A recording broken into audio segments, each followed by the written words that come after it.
बताया।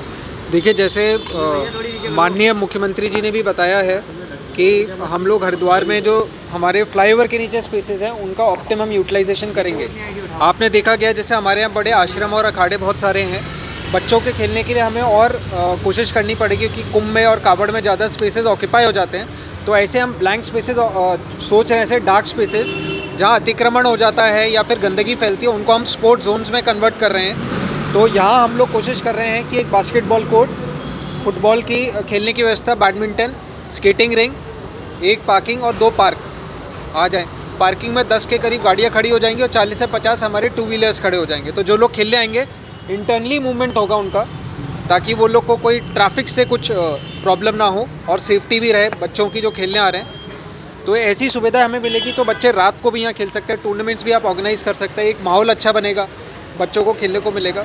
एंड मैं आज हम लोग ये भी आपको बताना चाहते हैं, सिमिलर प्रोजेक्ट्स हम भूपत वाला जो हमारा लंबा वाला फ्लाईओवर है उसमें लेकर आ रहे हैं। उसमें हम पार्क और पार्किंग लेकर आएंगे। एक अर्बन फॉरेस्ट का कंसेप्ट है, तो वहाँ जैसे हम यहाँ 2 पार्क ला रहे हैं, वहाँ हम कोशिश करेंगे कि लंबी स्ट्रेच में 1 किलोमीटर की स्ट्रेच में एक पार्क बनाएंगे जिसमें लोग के बैठने का, घूमने का कैफेटेरिया बना दिया।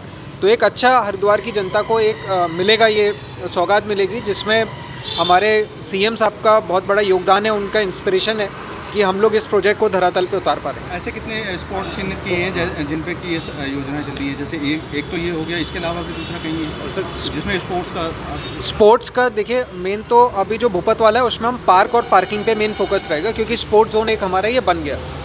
जो अगर आप स्पोर्ट्स का वैसे ही बात करते हैं तो भल्ला और जो हमारा स्पोर्ट्स सिटी स्टेडियम है वो रेनोवेशन में चल रहा है, तो वो अंडर फ्लाईओवर का भूपत वाला में 1 या 2 स्पोर्ट्स जोन हम रखेंगे।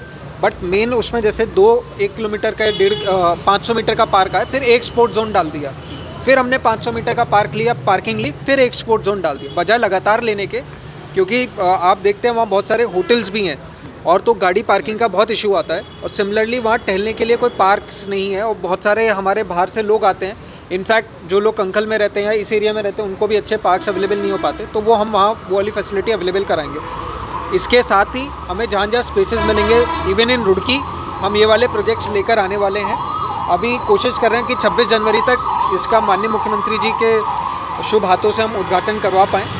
यदि वो हो जाता है तो और उसका फीडबैक लेने के बाद हम और जगह जहाँ हमें मिलेगा, ऐसी डेड स्पेसेस हैं, फ्लाईओवर के नीचे के स्पेसेस हैं, ऑफिस की अनयूटिलाइज स्पेसेस हैं, स्कूल की अनयूटिलाइज स्पेसेस हैं, कई हमारे सरकारी स्कूल होते हैं उसमें खाली जगह पड़ी रहती है, तो उसको हम ऐसे ही डेवलपमेंट करेंगे और लोगों को एक्सेसिबल कराएंगे। भल्ला कॉलेज का स्पोर्ट्स का सेंटर जो है वो कब तक इनॉग्रेट हो जाएगा, कब तक उसका काम पूरा होगा? देखिए, भल्ला कॉलेज में क्योंकि एक हमारे जो हार्ट है वो भल्ला स्टेडियम में है। भल्ला स्टेडियम में जो हमारा पिच है और जो हमारा ग्राउंड है वो तो हमारा जनवरी के एंड में प्रिपेयर हो जाएगा। बट ग्राउंड हम लोग कुछ अभी एकदम से उसको खोल नहीं सकते खेलने के लिए, क्योंकि घास को पनपने में टाइम लगता है। जो धूप है वो फरवरी में लगेगी उसे, तो कोशिश कर रहे हैं हम 10 से 15 मार्च के बीच में भल्ला को बच्चों के लिए हम ओपन कर देंगे। 10 से 15 मार्च के बीच में भल्ला ओपन हो जाएगा।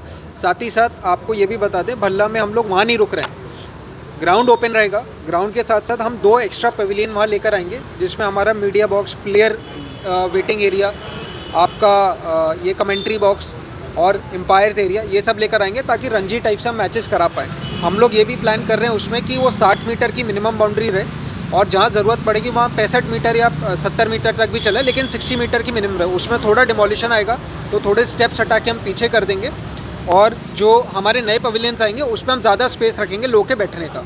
साथ ही साथ हम ये भी उसमें इंश्योर कर रहे हैं कि जो आपका पिच है उसमें सिंथेटिक कवरिंग रहेगी। जब मैचेस नहीं होंगे तो बाकी स्पोर्ट्स भी बच्चे खेल पाएंगे उसमें, जैसे हर स्टेडियम में होता है। ठीक है।